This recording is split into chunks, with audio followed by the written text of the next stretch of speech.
KeKe's மனம் kitchen. இன்னைக்கு நம்ம பார்க்க போகிறது நாட்டுக்கோழி கிரீன் சில்லி ஃப்ரை. இதுக்கு தேவையான பொருட்கள் சிக்கன் 1/2 kg, மஞ்சத்தூள் 1 டீஸ்பூன். இதுக்கு பச்சை மிளகா கொஞ்சம் அதிகமாகவே தேவைப்படும். நான் ஒரு 15 மிளகா எடுத்திருக்கேன். கறிவேப்பிலை, கடுகு, இதுக்கு தேவையான அளவு உப்பு. இப்போ சிக்கன் எப்படி பண்ணலான்னு பார்க்கலாம். கடாய் நல்லா சூடாகினதும் இப்போ நான் எண்ணெய் ஊற்றிக்கிறேன். இதுக்கு கொஞ்சம் ஜாஸ்தியாகவே எண்ணெய் தேவைப்படும் இந்த சிக்கனுக்கு. அதுக்கப்புறமா கொஞ்சம் கடுகு போட்டுக்கோங்க.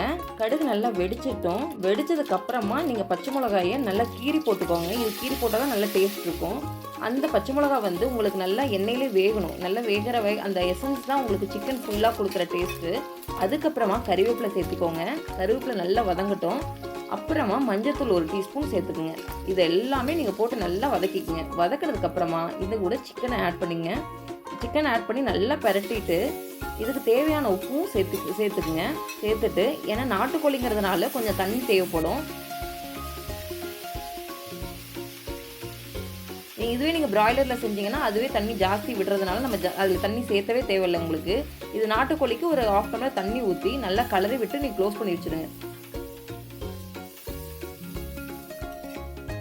ஒரு 15 நிமிஷம் அப்படியே வேகட்டும். வெந்ததுக்கு அப்புறமா மறுபடியும் எடுத்து நீங்கள் ஒரு தடவை கலரி விடுங்க. ஏன்னா அடி பிடிச்சிருக்கான்னு ஃபஸ்ட்டு பார்த்துங்க.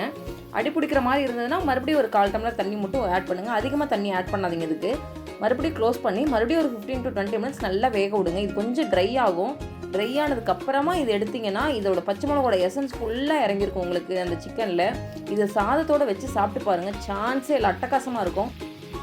உங்களுக்கு என்னோட சேனல் பிடிச்சிருந்தா சப்ஸ்கிரைப் பண்ணுங்கள். எல்லோருக்கும் ஷேர் பண்ணுங்கள். நன்றி.